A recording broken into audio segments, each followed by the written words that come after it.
আল্লাহ আমার রব, এই রবি আমার সব। দামে দামে তুন মনে তারি অনুভব। তোমার দুনিয়াতে আমি যেদিকে তাকাই, অথই নিয়ামতে ডুবে আছি সবাই। পাক পাখালির গানে শুনি তসবি কলো রব, তসবি কলো রব। আল্লাহ আমার রব, এই রবি আমার সব। আসসালামু আলাইকুম, আলহামদুলিল্লাহ, আসসালাতু ওয়াসসালামু আলা রাসূলিল্লাহ। প্রিয় দর্শক, আপনারা যারা দেশে আছেন প্রবাসে, সবাইকে জানাই মাহে রমজানের শুভেচ্ছা। শুরু হলো পবিত্র রমজান উপলক্ষে এনটিভি আয়োজিত এবং লাভ হলো নিবেদিত অনুষ্ঠান আপনার জিজ্ঞাসা। আপনাদের সাথে আছি আমি জয়নুল আবেদিন আজাদ। আর আপনাদের মনে জাগা প্রশ্নের জিজ্ঞাসার সরাসরি জবাব দিচ্ছেন বিশিষ্ট আলেম ডক্টর মোহাম্মদ সাইফুল্লাহ। আসসালামু আলাইকুম রহমতুল্লাহি ওয়া বারাকাতুহু। প্রিয় দর্শক, আমরা আজকের প্রাসঙ্গিক আলোচনার বিষয় খাওয়ার সুন্নাত তরিকা। চলুন তাহলে জিজ্ঞাসার আলোকিত ভুবনে আমরা প্রশ্ন নিচ্ছি। আসসালামু আলাইকুম।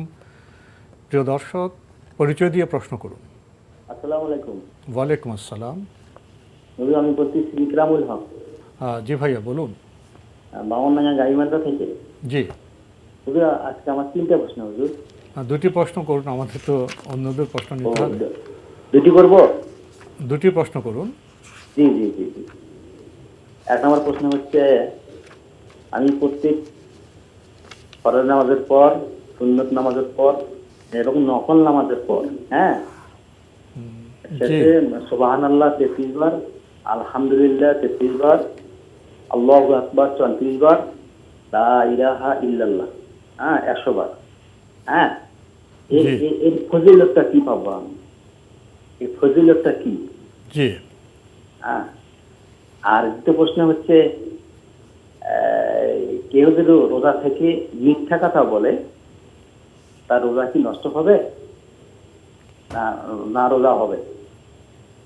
ধন্যবাদ আপনাকে, আপনি প্রশ্ন করেছেন। আপনি ফরজ, সুন্নাত, নফল সব নামাজ শেষে আপনি 33, 33, 33 এবং আপনি কালেমা পড়েন 100 বার, এর ফজিলত কি পাবেন? গুরুত্বপূর্ণ প্রশ্ন করেছেন। প্রথম কথা হচ্ছে, প্রত্যেক ফরজ, নফল, সুন্নত নামাজের পরে আপনি যেভাবে পড়ছেন এভাবে হাদিস দ্বারা সাব্যস্ত হয়নি। সুতরাং এটাকে নিজের পক্ষ থেকে তৈরি করে নেওয়া এই কাজটি শুদ্ধ নয়। যেহেতু হাদিস দ্বারা আসেনি, হাদিসে আসেনি, এভাবে করবেন না। বরং সুবহানাল্লাহ 33 বার, আলহামদুলিল্লাহ 33 বার, আল্লাহু আকবার 34 বার ফরজ নামাজের পর পড়বেন। এবার হাদিস হয়েছে, রাসূলুল্লাহ সাল্লাল্লাহু আলাইহি ওয়াসাল্লাম বলেছেন, যদি কেউ এভাবে পড়ে তাহলে তার পূর্ববর্তী গুনাহগুলো ক্ষমা করে দেওয়া হবে। ফরজ নামাজের পরে পূর্ববর্তী গুনাহগুলো ক্ষমা করে দেওয়া হবে। কোনো কোনো রিওয়ায়াতের মধ্যে এসেছে যে তার পূর্ববর্তী সমস্ত গুনাহ ক্ষমা করে দেওয়া হবে, যদিও তার সমুদ্রে ফেনার মতো হয়। তাহলে এই ফজিলতটুকু আপনি পাবেন যদি ফরজ নামাজের পর পড়েন। কিন্তু এই তাসবিহগুলো আপনি নফল নামাজের পরও পড়তে পারবেন, কিন্তু এর জন্য রাসূলুল্লাহ সাল্লাল্লাহু আলাইহি ওয়াসাল্লাম এই ফজিলত বলা যাবে না, কারণ হাদিসে আসেনি। ফজিলত আন্দাজ করা যায় না। ফজিলত হচ্ছে অদৃশ্য জ্ঞানের সাথে জড়িত বিষয়, গায়বের সাথে জড়িত বিষয়। যেহেতু ফজিলতের বিষয়গুলো রাসূলুল্লাহ সাল্লাল্লাহু আলাইহি ওয়াসাল্লাম জানিয়েছেন হাদিসের মাধ্যমে, ওহির মাধ্যমে, সুতরাং যেভাবে আছে সেভাবেই সেটাকে রাখতে হবে। এখানে আন্দাজ করে বলা বৈধ নয় যে নফল নামাজের পরে, সুন্নত নামাজের পরে অথবা তাহাজ্জুদের পরে আপনি যদি পড়েন তাহলে সওয়াব পাবেন। সওয়াব তো পাবেন, কিন্তু এই সওয়াব পাবেন, এই ফজিলত পাবেন, এটা বলার সুযোগ নেই। এটা হলো প্রথম পয়েন্ট। দ্বিতীয় নম্বর পয়েন্ট হচ্ছে কালিমাতুত তাওহীদ লা ইলাহা ইল্লাল্লাহ। এটি আপনি 100 বার পড়তে পারেন। এর ফজিলত অসীম রয়েছে। এর ফজিলতের ব্যাপারে রাসূলুল্লাহ সাল্লাল্লাহু আলাইহি ওয়াসাল্লাম হাদিসের মধ্যে অনেকগুলো কথা বলেছেন। তার মধ্যে এটা একটি ফজিলত, সেটা হচ্ছে যে আল্লাহ সুবহানাহু ওয়া তাআলা তার জীবনের পূর্ববর্তী গুনাহগুলো ক্ষমা করে দেবেন। কালিমাতুত তাওহীদ লা ইলাহা ইল্লাল্লাহ এটা জিকির, বড় জিকিরের মধ্যে একটি। তাই এটি আপনি 100 বার পড়তে পারেন অথবা আরও কম বেশি করতে পারেন। কিন্তু ফরজ বা সুন্নত নফল নামাজের পর নির্দিষ্ট করার বিষয়টি হাদিস দ্বারা এভাবে সাব্যস্ত হয়নি। এখানে একটু বোঝার বিষয় আছে, সেটা হচ্ছে হাদিস দ্বারা এভাবে সাব্যস্ত হয়নি বোঝাচ্ছি আমরা এই জন্য, এটাকে সুন্নাহ বা বিধান মনে করার কোনো বৈধতা নেই। বাকি যদি কেউ ব্যক্তিগতভাবে এই আমল করেন, সে ব্যক্তি সে আমল করতে পারেন এবং এর জন্য তিনি অবশ্যই ফজিলত পাবেন, কারণ এটি এমন একটি কালিমা, রাসূলুল্লাহ সাল্লাল্লাহু আলাইহি ওয়াসাল্লাম বলেছেন, যখন আল্লাহর বান্দা এই সাক্ষ্য দিয়ে লা ইলাহা ইল্লাল্লাহ এই কালিমাতুত তাওহীদ যখন পড়ে, তখন আল্লাহ সুবহানাহু ওয়া তাআলা আসমানের সমস্ত দরজাগুলো খুলে দেন, এমনকি আরশ পর্যন্ত পরিপূর্ণ মুক্ত করে দেওয়া হয়, যাতে করে হাত্তা ইউফদা ইলাল আরশ, হাদিসের মধ্যে এসেছে যে তার এই কালেমা আরশ উঠানো পর্যন্ত পরিপূর্ণভাবে আল্লাহ সুবহানাহু ওয়া তাআলা আসমানের সমস্ত দরজাগুলো খুলে দেন। সুতরাং এটি অত্যন্ত ভারী, অত্যন্ত মানে মর্যাদাপূর্ণ একটি কালিমা। যদি কেউ বুঝে ইখলাসের সাথে এবং সর্বান্তঃকরণে, মানে নিজে উপলব্ধির মাধ্যমে সর্বান্তঃকরণে যখন এই কালেমার কথা ঘোষণা দেবে, তাহলে অবশ্যই তিনি এই ফজিলত পাবেন। কিন্তু ওই ব্যক্তি এই ফজিলত পাবেন না যে ব্যক্তি অর্থও বুঝে না, উপলব্ধিও করে না, আর লা ইলাহা ইল্লাল্লাহ লা ইলাহা ইল্লাল্লাহ শুধুমাত্র এমনি মানে এটা তোতা পাখির মতো, হ্যাঁ জপলেন, তোতা পাখির মতো জপলেন, সে এই ফজিলতটুকু পাবে না। কারণ এর হাদিসের মধ্যে স্পষ্ট করা আছে, মান ক্বালা লা ইলাহা ইল্লাল্লাহ মানে মুখলিসাম বিকালবিহি, মুখলিসাম বিকালবিহি, এই বক্তব্যটুকু হাদিসের মধ্যে স্পষ্ট করে দেওয়া হয়েছে। সুতরাং এটা অন্তরের মানে সম্পূর্ণ উপলব্ধি এবং মানে এর মৌলিক দাবিগুলো নিজে বুঝে শুনে তারপরে এই ঘোষণাটুকু দিতে হবে। আমরা খুবই গুরুত্বপূর্ণ বিষয় অবগত হলাম। প্রিয় দর্শক, আরেকটি প্রশ্ন করেছেন, রোজায় যদি কেউ মিথ্যা কথা বলে তবে কি তার রোজা নষ্ট হয়ে যাবে? হ্যাঁ, নষ্ট হয়ে যাবে। এখানে একটা বিষয় জানতে হবে, সেটা হচ্ছে এই রোজা এর জন্য, সিয়ামের জন্য দুই ধরনের জিনিস রয়েছে। একটা হচ্ছে মুফাত্তিরাত, যেগুলো সিয়ামকে ভেঙ্গে দেয়, ভেঙ্গে দেয় মানে শেষ, যেমন গ্লাস ভেঙে গেল, শেষ হয়ে গেল, একবারে শেষ, এগুলো ভেঙে গিয়েছে, শেষ। তাহলে আমরা বুঝতে পারলাম ভেঙ্গে দেয় যে জিনিসগুলো, এগুলোকে মুফাত্তিরাত বলা হয়, যেগুলোর মাধ্যমে সিয়াম বাতিল হয়ে যায়। আরেকগুলো আছে মুনাক্কিসাত, যেগুলো সিয়ামকে নষ্ট করে, মানে সিয়ামের কিছু অংশ কি করে দেয়, নষ্ট করে দেয়, খেয়ে ফেলে, এর যে সওয়াব আছে সেই সওয়াবটাকে কমায় ফেলে, মানে আংশিকভাবে, হ্যাঁ, পুরোটা বিনষ্ট করে না, ভেঙে দেয় না, এটাকে নষ্ট করে দেয়, কিছু অংশকে নষ্ট করে দেয়, সেগুলোকে মুনাক্কিসাত বলা হয় থাকে। মুনাক্কিসাতের মধ্যে মিথ্যা কথা একটি কোনো সন্দেহ নেই। মান লাম ইয়াদা কাওলা যুরি ওয়াল আমালা বিহি ওয়াল জাহল ফালাইসা লিল্লাহি হাজাতুন ফি আন ইয়াদা তাআমাহু ওয়া শারাবাহু।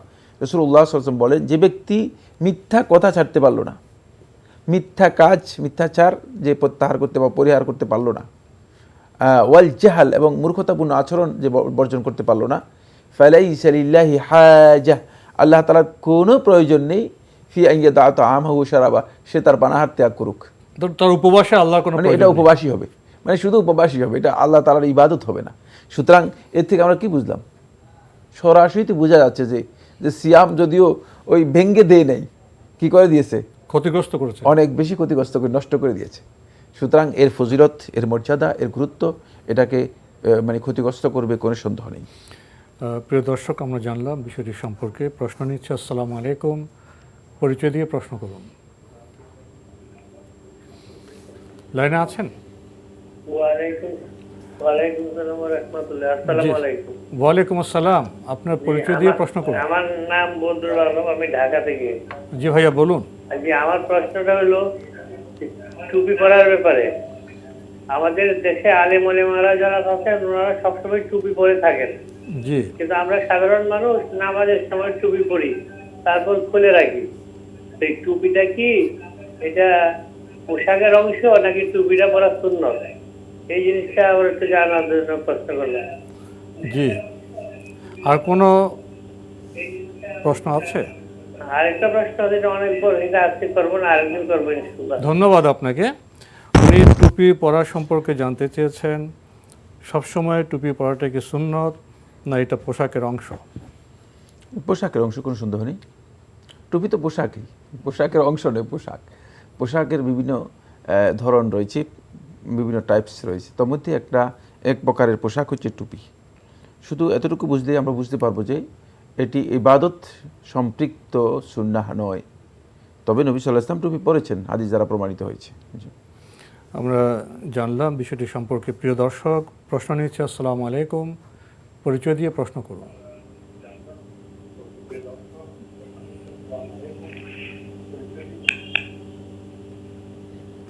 লাইনে আছেন? লাইনে থাকলে প্রিয় দর্শক পরিচয় দিয়ে প্রশ্ন করুন। আসসালামু আলাইকুম। ওয়ালাইকুম আসসালাম। হ্যালো, আমরা আপনাকে শুনতে পাচ্ছি, আপনার পরিচয় দিয়ে প্রশ্ন করুন। আমি থেকে মুহাম্মদ বলছিলাম।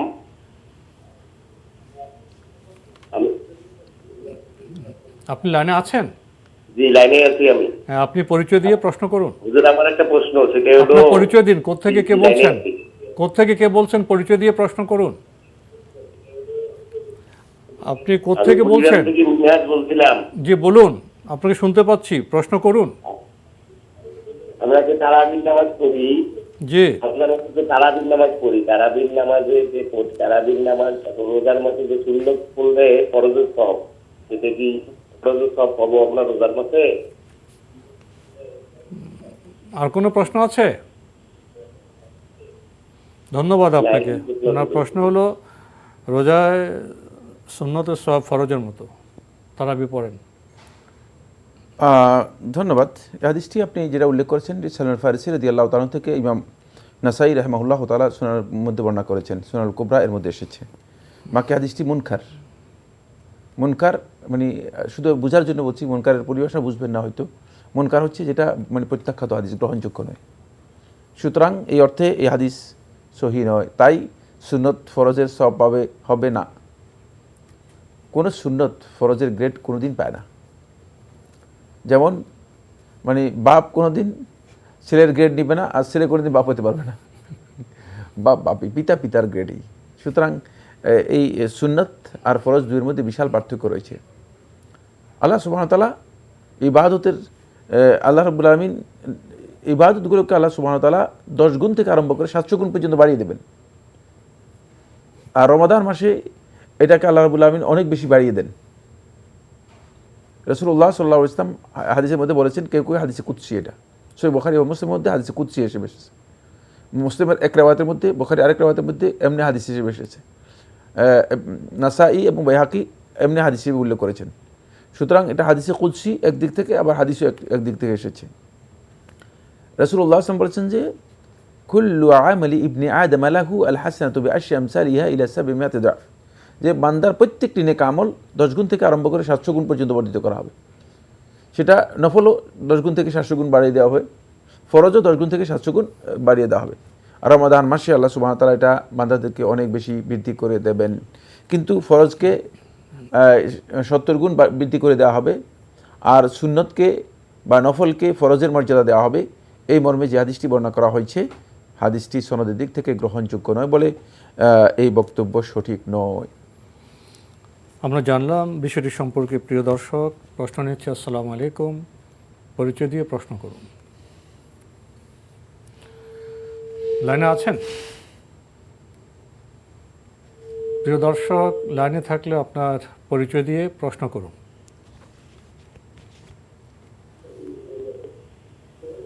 আসসালামু আলাইকুম।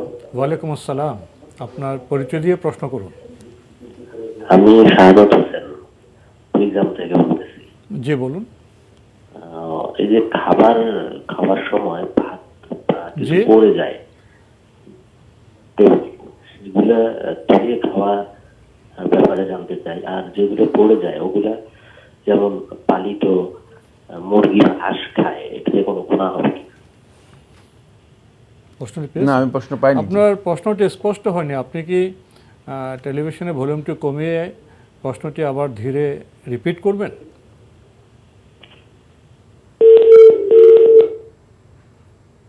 আপনার প্রশ্নটি আমরা স্পষ্টভাবে পাইনি। আপনি কি লাইনে আছেন? লাইনে থাকলে আপনার পরিচয় দিয়ে প্রশ্ন করুন। জি, আমি ঝিনাইদহ থেকে নূরজাহান বলছি। জি বলুন। জি, আমার প্রশ্ন হচ্ছে যে কিছুক্ষণ আগে ভাইয়া বলছিল যে হচ্ছে মিথ্যে কথা বললে রোজা হালকা হয়ে যায়। আর কয়েকটা কথার কথা যদি বলতেন উনি, যে আর কি কয়েকটা মানে কি কারণে রোজাটা হালকা হয়ে যায় আর কি, এটা। আর আমার আরেকটা প্রশ্ন হচ্ছে যে আমাদের যে রোজার মাসে মহিলাদের যে নিয়মিত অসুস্থতা হয়, হ্যাঁ, এই সময় আমরা মানে তো রোজা করতে পারি না। তা এই সময় আমরা কি আমল করতে পারি?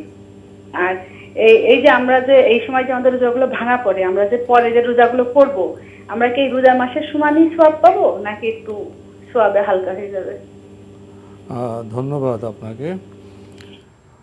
আপনি প্রথমে জানতে চেয়েছেন যে কি কারণে রোজা হালকা হয়ে যায়, যেমন মিথ্যার কারণে, আর কি কি কারণ আছে?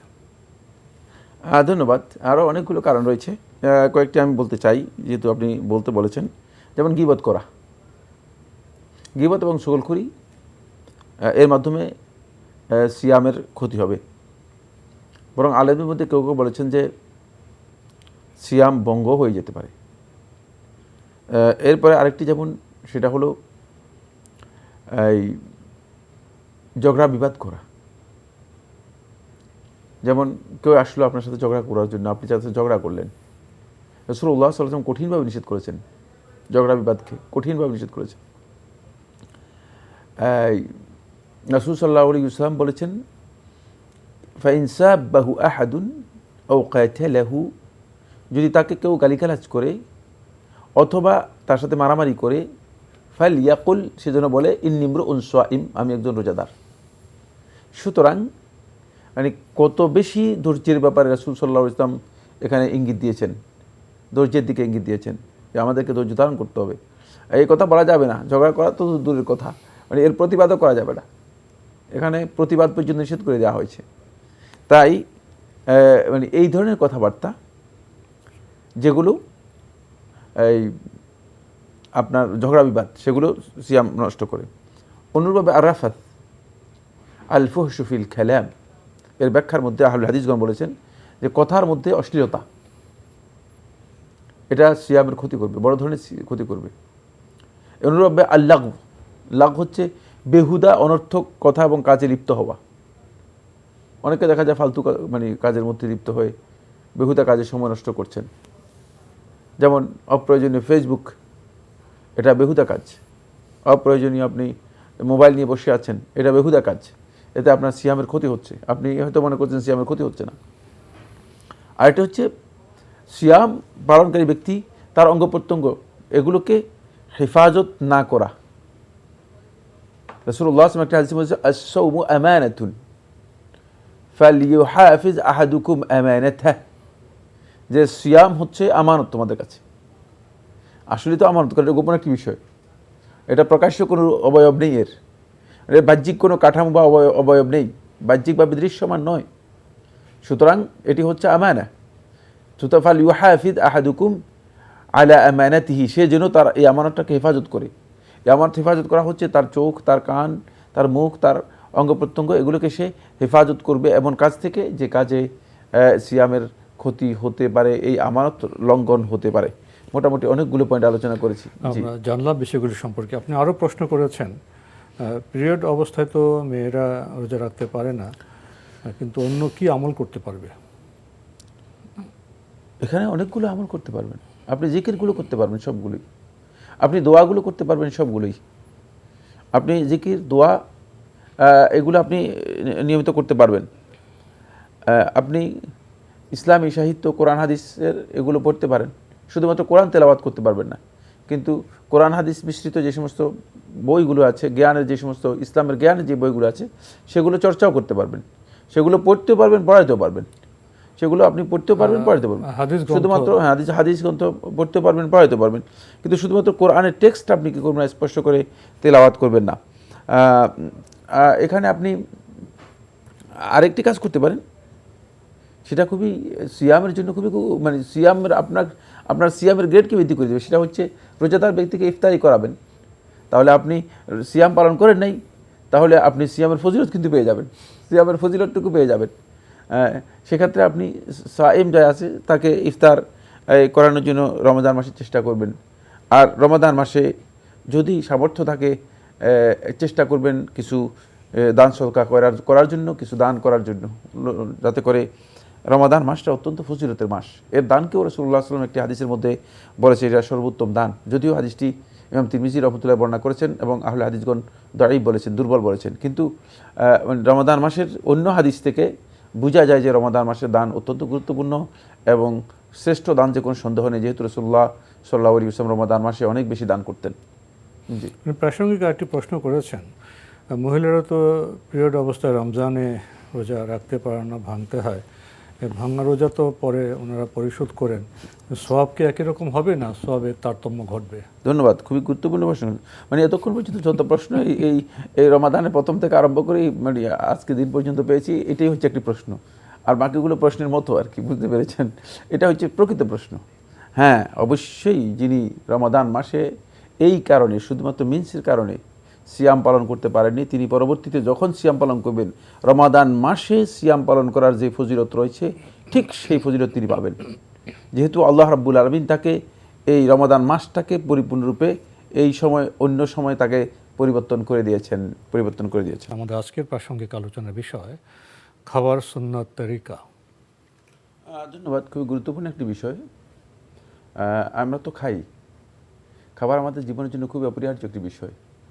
এমন কোনো সময় নেই যে সময় আমরা খাই না, কিন্তু খাবারের মধ্যে কিছু গুরুত্বপূর্ণ সুন্নাহ আছে যেগুলো আমাদের অনুসরণ করা দরকার। অনেক ক্ষেত্রে আমরা সেগুলো অনুসরণ করি না অথবা জানি না। এই জন্য কিছু বিষয় আজকে আলোচনা করব, যেহেতু আমাদের এই সময় খুব অল্প। প্রথম কথা হচ্ছে খাবার আসার পরে অথবা খাওয়ার পরে অথবা খাওয়ার আগে খাবারের কোনো দোষ বর্ণনা না করা। মা আবার রাসূলুল্লাহ সাল্লাল্লাহু আলাইহি ওয়াসাল্লাম তো আমান কাথু হাদিসে এসেছে, রাসূলুল্লাহ সাল্লাল্লাহু আলাইহি ওয়াসাল্লাম কোনো সময় কখনো কোনো খাবারের দোষ বর্ণনা করেন নাই। ইনইশতাহাহু আকাল, যদি তার মানে খাবারের মতো মানে রুচি আসতো তাহলে তিনি খেতেন। ওয়াইন কারিহাহু, যদি অরুচি হতো তাহলে মানে তিনি খেতেন না, কিন্তু মন্তব্য করতেন না। কিন্তু মন্তব্য করতেন না। মানে আমরা অনেক সময় দেখা যায় যে মানে মন্তব্য করে ফেলি, অথবা মন্তব্য আমাদের কাছ থেকে আদায় করে নেওয়া হয়। মানে কোনোটাই জায়েজ নেই, কোনোটাই সুন্নাহ অনুযায়ী সঠিক নয়। এটা প্রথম পয়েন্ট। 2 নম্বর পয়েন্ট হচ্ছে খাবারের ক্ষেত্রে খাবার কম খাওয়া হচ্ছে সুন্নাহ, খাবার অনেক বেশি খাওয়া এটি সুন্নাহ পরিপন্থী। কমের পরিধিটা কেমন, এটা সহিহ বুখারী একটি হাদিস থেকে আমরা পেয়ে যাব। রাসূলুল্লাহ সাল্লাল্লাহু আলাইহি ওয়াসাল্লামের সাহাবী বর্ণনা করেন, আল মুমিনু ইয়াকুলু ফি মিআন ওয়াহিদ, মুমিন ব্যক্তি এক ভুঁড়িতে খাবে। ওয়াল কাফিরু ইয়াকুলু ফি সাবআতি আমআ, আর কাফের ব্যক্তি 7 ভুঁড়ি পূর্ণ করে খাবে। তাহলে বোঝা গেল যে কাফেরের 7 ভাগের 1 ভাগ যদি খেতে পারি তাহলে আমরা মুমিন থাকবো। এই হাদিস থেকে বোঝা যাচ্ছে তাহলে খাবারের পরিমাণটা আমাদের এখানে আন্দাজ করার মানে সুযোগ আছে। খুবই গুরুত্বপূর্ণ খাবারের পরিমাণ। আল্লাহ নবী সাল্লাল্লাহু আলাইহি ওয়াসাল্লামের সুন্নায় কম খাওয়ার কথা বলা হয়েছে। আজকে আমরা দেখি যে খাবারের কারণে যে সমস্ত রোগ ব্যাধি বিশেষ করে আমাদেরকে আক্রান্ত করছে, এই সবগুলো এখানে সুন্নাহর ক্ষেত্রে আমাদের যথেষ্ট গ্যাপ থাকার কারণেই হচ্ছে। এরপরে যে পয়েন্টটি সেটা হলো খাবার, সেটা মানে খাদ্য হোক অথবা পানীয় হোক, এর মধ্যে কোনোভাবেই ফু না দেয়া। আমি প্রচুর লোককে দেখেছি যে চা অথবা কফি অথবা ইত্যাদি এগুলো পান করতে যাওয়ার ফুও দিচ্ছে। ফু দেয়া এটি নবী সাল্লাল্লাহু আলাইহি সুন্নাহ পরিপন্থী, নবী সাল্লাল্লাহু আলাইহি নিষেধ করেছেন। নাহা রাসূলুল্লাহ সাল্লাল্লাহু আলাইহি আন-নাফখি ফি তাআমি ওয়াশ শারাব, মানে খাবারের মধ্যে অথবা পানীয়ের মধ্যে ফু দিতে নবী সাল্লাল্লাহু আলাইহি নিষেধ করেছেন। খাবার যদি অতিরিক্ত গরম হয় তাহলে হোল্ড করবেন, একটু ঠান্ডা করে খাবেন, কারণ অনেক বেশি গরম খাবার স্টোমাকের জন্য ক্ষতির কারণ হতে পারে। এবং ধোঁয়া যে সমস্ত খাবারে উঠছে সেগুলো নবী সাল্লাল্লাহু আলাইহি হাদি হচ্ছে, সেগুলো নবী সাল্লাল্লাহু আলাইহি খেতেন না, ঠান্ডা করতেন। সুতরাং সেক্ষেত্রে মানে খাবারে ফু দেয়া এটি সুন্নাহ পরিপন্থী কাজ, ফু দেয়া ঠিক নয়। এরপরে যে বিষয়টি গুরুত্বপূর্ণ খাবারের ক্ষেত্রে সেটা হলো খাবার সবসময় ডেকে রাখা, ওপেন খাবার না খাওয়া, খাবার ঢেকে রাখা। একটা ফোন আমাদের নিতে হচ্ছে, ইনশাআল্লাহ পরে আমরা চেষ্টা করবো আপনার কাছ থেকে এই বিষয়ে আরও জানতে। আসসালামু আলাইকুম, প্রিয় দর্শক, আপনার পরিচয় দিয়ে প্রশ্ন করুন। আসসালামু আলাইকুম। ওয়ালাইকুম আসসালাম। জি, আমি সাভার থেকে কামরুল বলছিলাম। জি ভাইয়া বলুন। বলছিলাম যে সন্তান কি বাবাকে ক্ষমা করার কোনো অধিকার রাখে কিনা? সন্তান বাবাকে ক্ষমা করার কোনো অধিকার রাখে কিনা? আচ্ছা, সন্তান বাবাকে ক্ষমা করার অধিকার রাখে কিনা? কি ক্ষমা করা বলতে কি বুঝেছি? মানে আমার বাবা মারা গেছে, আমার এক বোন বলতেছে যে আমার বাবা আপনি সেটা কোনো ক্ষমা করবে না। বাবা কি কোনো অপরাধ করেছেন? বাবা অপরাধ করেছেন, বাবা তার বিয়ের পরে তাকে অনেক কিছু টাকা পয়সা দিয়েছে, বাড়িটারি করে দিয়ে দেওয়ার পরেও তারপরে আরো কিছু মানে তার দাবি দেওয়া ছিল, সবকিছু মেটানোর পরেও তার এক সন্তানকে মানে একটা বাড়ি ছিল, বাড়িটা লিখে দিয়ে যাওয়ার পরে এই জন্য সে অসন্তুষ্ট। এখন কি ওই সন্তান বাবাকে মানে পরকালে কোনো মানে ঠেকাতে পারবে কিনা? মানে সন্তানদের মধ্যে একজনকে বেশি দিয়েছেন, একজনকে কম দিয়েছেন, এই তো? হ্যাঁ, মানে ওই সন্তানকে অসন্তুষ্ট হওয়ার কারণে, ওই সন্তানের উপর অসন্তুষ্ট হওয়ার কারণে কম দিয়েছেন, মানে তার ছেলেকে বাড়ি লিখে দিয়ে গেছে। মানে একজনকে বেশি দিয়েছেন, একজনকে কম দিয়েছেন অসন্তুষ্ট হওয়ার জন্য, এই তো বিষয়? হ্যাঁ হ্যাঁ হ্যাঁ হ্যাঁ। তো এখন সন্তান বলছে যে বঞ্চিত, সে বলছে ক্ষমা করবে না, এই তো? জি জি। ধন্যবাদ। আর কোনো প্রশ্ন আছে? আর দ্বিতীয় প্রশ্ন হচ্ছে, এখন যেই ভাইকে সেই বাড়ি লিখে দিয়ে গেছে, সেই ভাইকে কি মানে আবার সেই মানে যেই বাড়ি লিখে দিতে সেটা কি আবার দিয়ে দিতে হবে বোনদের মধ্যে? সে বাড়ি বোনদের মধ্যে বন্টন কি ফিরে দেওয়া উচিত, দেওয়া লাগবে? ধন্যবাদ আপনাকে। এখন সন্তান বাবাকে ক্ষমা করতে পারবে কিনা আমরা পটভূমি জানলাম। জি। আবার যে লিখে দিয়েছে বাড়ি, সেটা কি আবার বোনদের মধ্যে বন্টন করতে হবে? ধন্যবাদ এই ভাইকে। এই ভাই প্রশ্ন প্রথমে জবাব করছিলেন, আমি প্রশ্ন থেকে বুঝতে পেরেছি এখানে অনেক জিনিস হাইড করা হচ্ছে। ফলে আমি কারণ প্রশ্ন, সন্তান কি বাবাকে ক্ষমা করার অধিকার রাখে কি না, মানে এই কথাটার অর্থ ঠিক।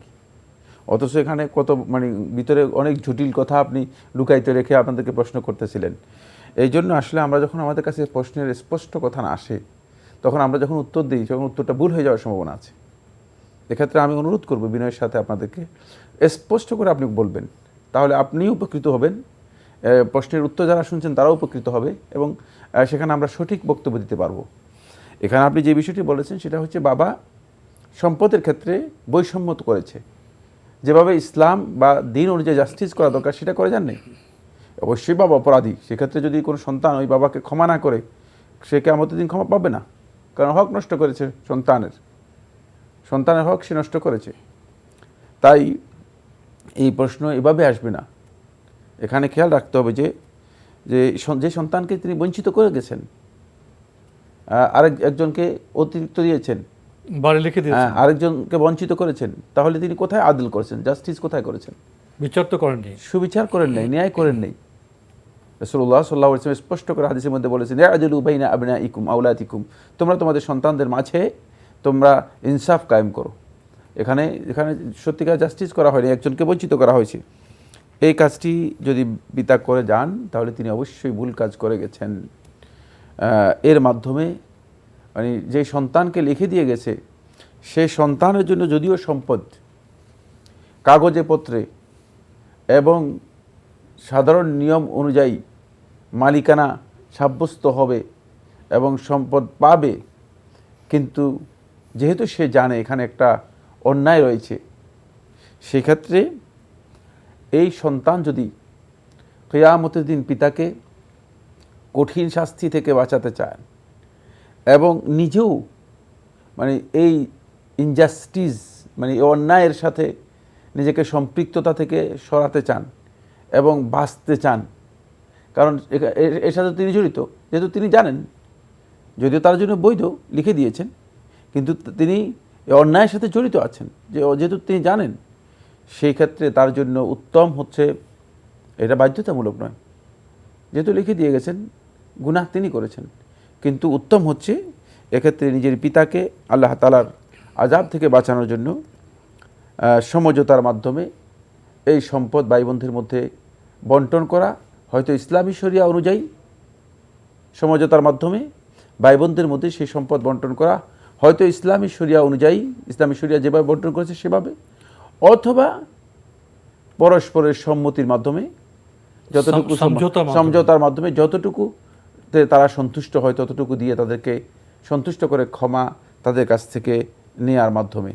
এই কাজটি করলে এটি সন্তানের জন্য উত্তম এবং সন্তান নিজেও মানসিকভাবে একটা প্রশান্তি লাভ করবে, তাদের মধ্যে সম্পর্কটা সুন্দর হবে, মানসিক প্রশান্তি লাভ করবে। অন্যথায় তারা একটা মানসিক প্রশান্তি থাকবে না যে আমার ভাইকে অথবা আমার বোনকে বাবা দিয়ে যায়নি, আমাকে দিয়ে গিয়েছে, এটা যে একটা মানসিক একটা জ্বালা বা প্রহসন তার মধ্যে আসবে, সেটাও সে কিন্তু তাকে ক্ষতি করবে, তাকে কুড়ে কুড়ে ধ্বংস করতে পারে। আমরা খুবই গুরুত্বপূর্ণ বিষয়ে অবগত হলাম। প্রিয় দর্শক, প্রশ্ন নিচ্ছে। আসসালামু আলাইকুম, পরিচয় দিয়ে প্রশ্ন করুন। ওয়ালাইকুম আসসালাম, আমি ঢাকা থেকে বলছি হুজুর। কে বলছেন? আমি ঢাকা থেকে বলছি। কে বলছেন? আমি রাফিদ বলছি। জি বলুন। যে আমার প্রশ্ন ছিল হলো গিয়া, আমরা মুসলমান যেমন আমাদের ভালো খারাপ কাজকর্মের জন্য জান্নাত ও জাহান্নাম নিযুক্ত হবে, ঠিক তেমনি যেমন আমাদের ভিন্ন ধর্মী যারা যেমন হিন্দু, ওনারা তো কখনো মানে কাফির ছিল, ওনারা তো কখনো নামাজ পড়েনি, সবসময় এই মুসলমান ধর্মের বিরোধিতা ছিল, মূর্তি পূজা করেছিল। তো এই হিন্দুদের মধ্যে যারা কিনা ভালো কাজ করছে ওদের কি জান্নাত হবে, যেমন সুদ ঘুষ খায়নি বা ভালো কাজ করছে সবসময়, এরকম? আর কোনো প্রশ্ন আছে? জি না, আর কোনো প্রশ্ন নেই। আচ্ছা, আপনি যে প্রশ্ন করেছেন, মুসলমানদের মধ্যে জান্নাত জাহান্নাম হবে, কর্মফল হবে, অন্য ধর্মাবলম্বী আপনি উদাহরণ দিয়েছেন যারা হিন্দু ভাইরা আছেন, তাদের মধ্যে অনেকে তো ভালো কাজ করে গেছেন, ঘুষ খান না, অন্যায় করেন না, তারা কি ফল পাবেন? ধন্যবাদ, খুবই গুরুত্বপূর্ণ প্রশ্ন করেছেন। ফাইন আহসানতুম লিআনফুসিকুম, যদি তোমরা ভালো কাজ করো তাহলে ভালো কাজ তোমাদের পক্ষেই তোমরা করেছো, অর্থাৎ সেটা তোমাদের পক্ষে থাকবে। এর যেই ভালো প্রতিদান আছে সেই প্রতিদান তিনি পাবেন। ওয়াইন আসাআতুম ফাআলাইহা, আর যদি খারাপ কাজ করে থাকো তাহলে সেটা ওই তোমার নফসের তোমার দিকেই সেটা প্রত্যাবর্তিত হবে, এবং তার যেই শাস্তি অথবা তার যেই দায় আছে সে দায় তোমাকে বহন করতে হবে, এর উপর তোমার উপরে বর্তাবে।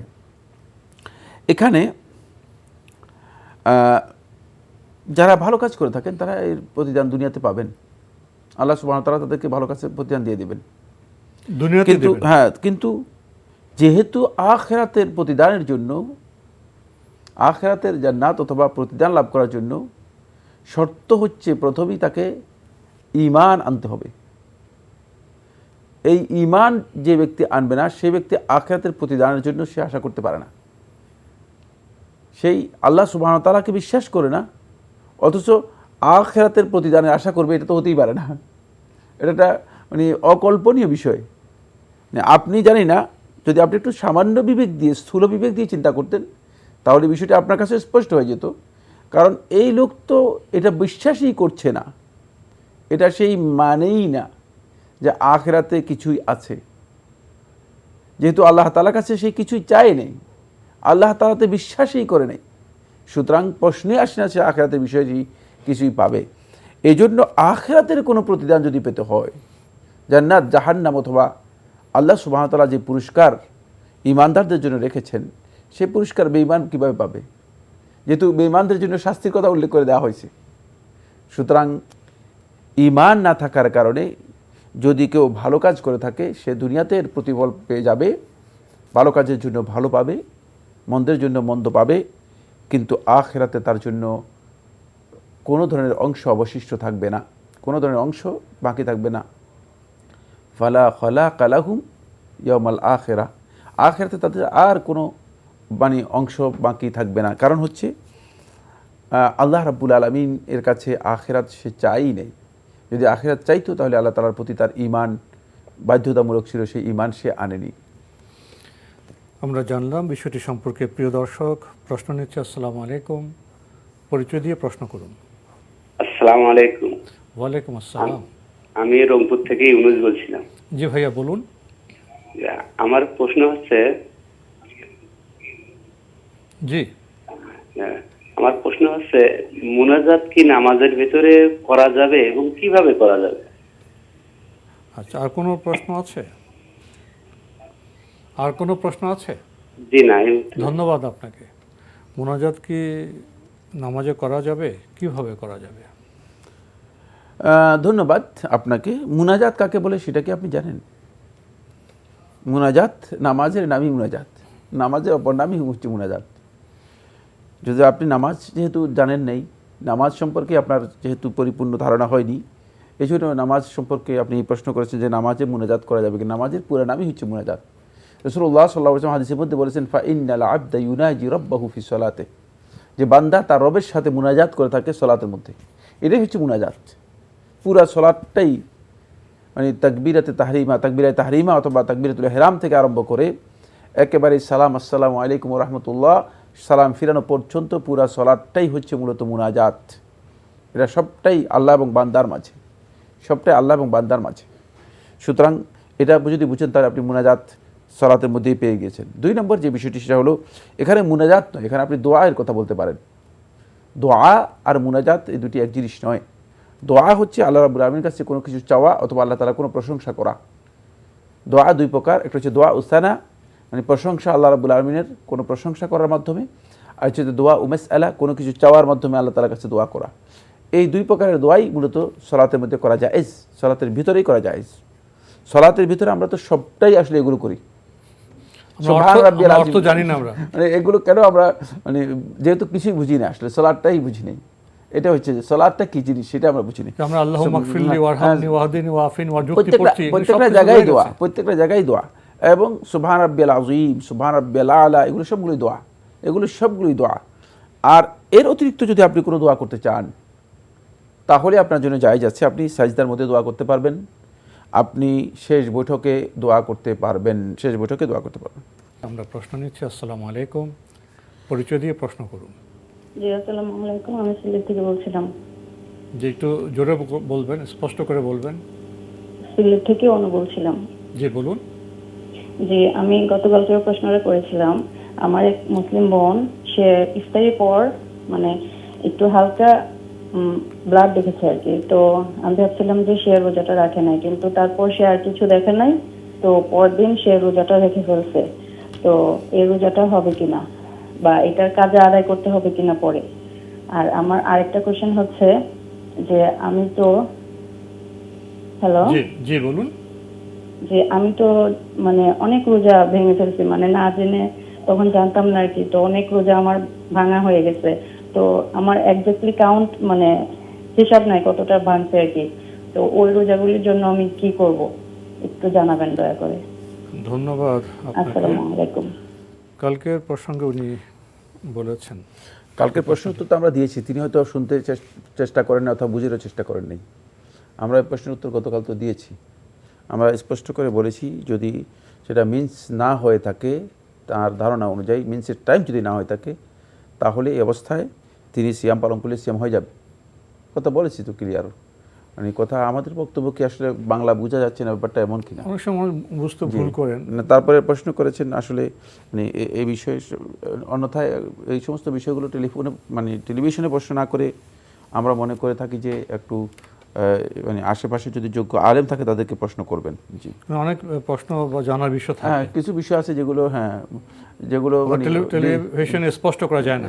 জি, আরেকটি প্রশ্ন তারপর আমরা প্রশ্নটা একেবারে স্পষ্ট মানে করে বলে দিয়েছি যে প্রশ্নের ধরন উত্তর স্পষ্ট করে দিয়েছি। জি, কমন করে বলেছি। জি, আরেকটি প্রশ্ন করেছেন, সচেতন ছিলেন না, জীবনে অনেক রোজা ভাঙা হয়ে গেছে, হিসেবও নেই, এখন কি করবেন?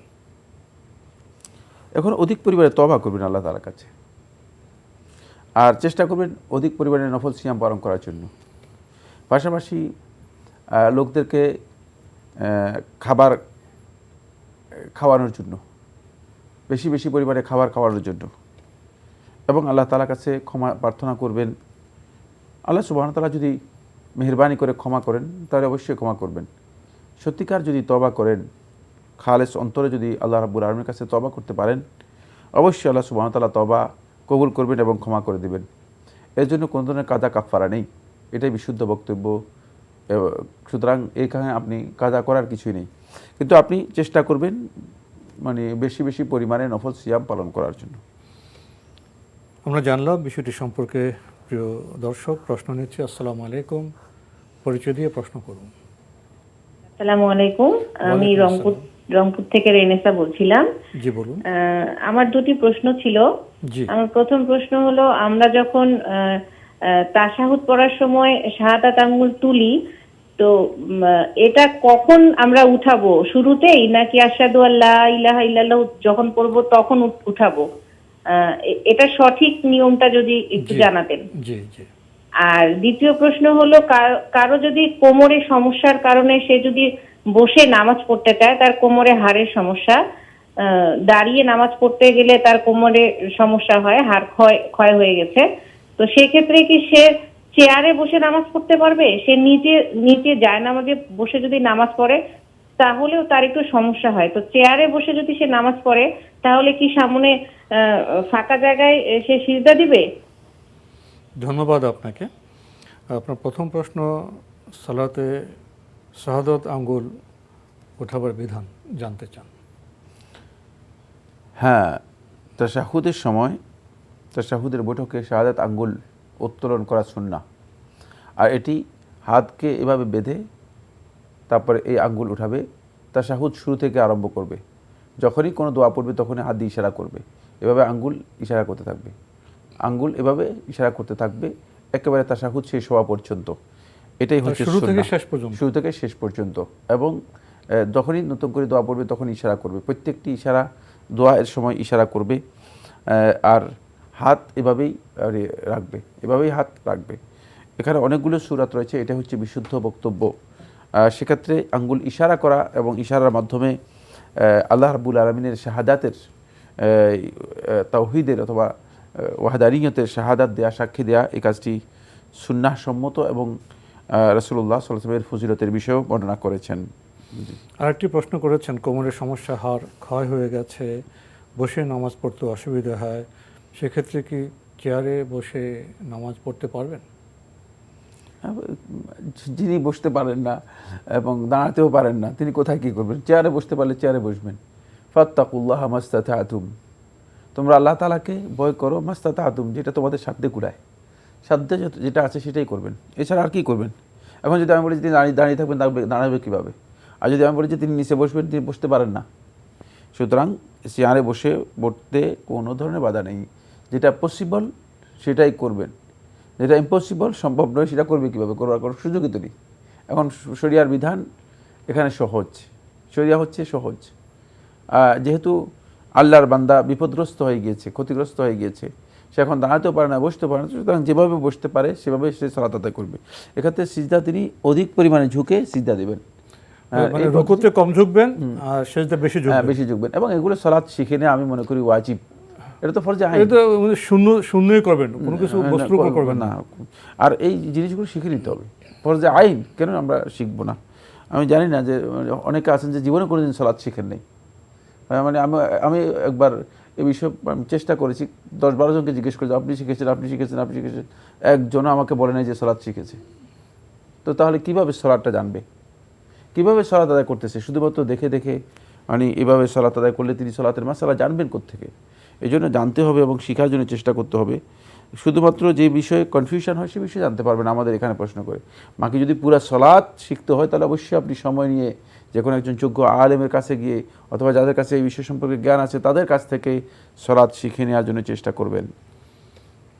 আমরা জানলাম বিষয়টি সম্পর্কে। প্রিয় দর্শক, প্রশ্ন নিচ্ছে। আসসালামু আলাইকুম, পরিচয় দিয়ে প্রশ্ন করুন। লাইনে আছেন? ওয়ালাইকুম আসসালাম, পরিচয় দিয়ে প্রশ্ন করুন। আমি তাজুল ইসলাম বাবু, চট্টগ্রাম থেকে বলছি। জি বলুন।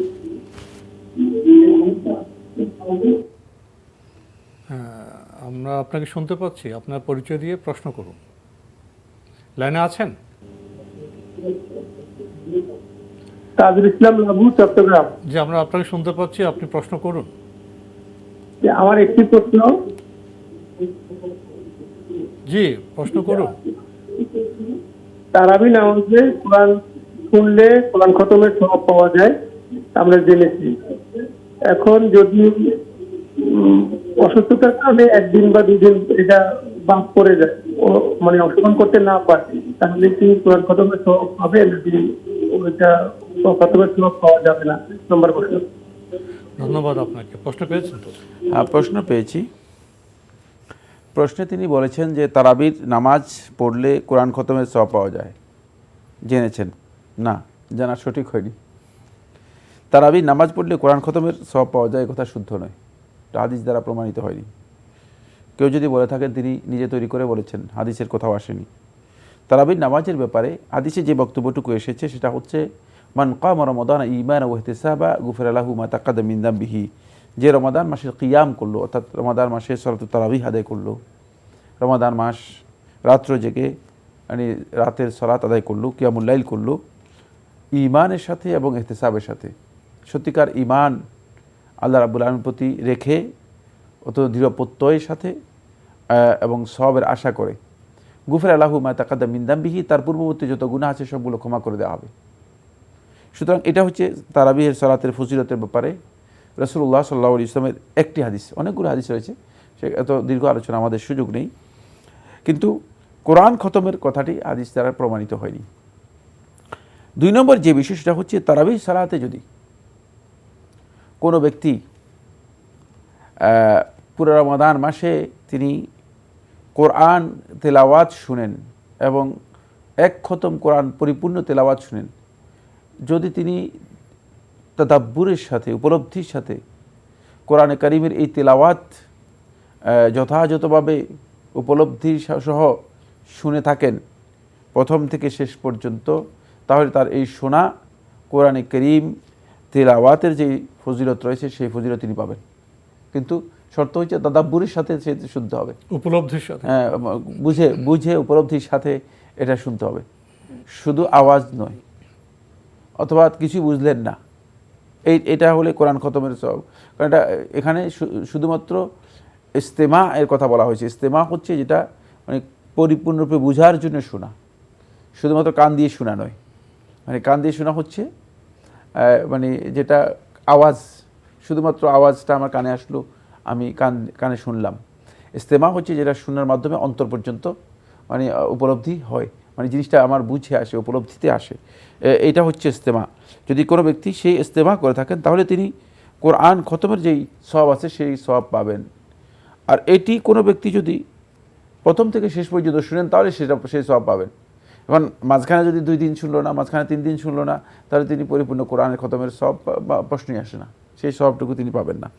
কিন্তু এটা তারাবিহের ফজিলত নয়, এটা হচ্ছে কোরআনে কারিম ওই শ্রবণ করা, তাদাব্বুরের সাথে কোরআনে কারিম শ্রবণ করা, শোনার যে ফজিলত রয়েছে সেই ফজিলতটুকু। এই ফজিলতটুকু তারাবিহের সালাতের সাথে জড়িত, যেহেতু তারাবির সালাতে কেউ খতম করলে তাহলে সেই সওয়াবটুকু পাবেন। বাকি তারাবিহের সালাতে কোরআনে কারিমের যেই পদ্ধতিতে তেলাওয়াত করা হয়ে থাকে, এখানে না কোরআন সঠিকভাবে তেলাওয়াত করা হচ্ছে, না কোরআন শ্রবণ করা হচ্ছে, না কোরআন উপলব্ধি করা হচ্ছে, না কোরআন উপলব্ধি করা হচ্ছে।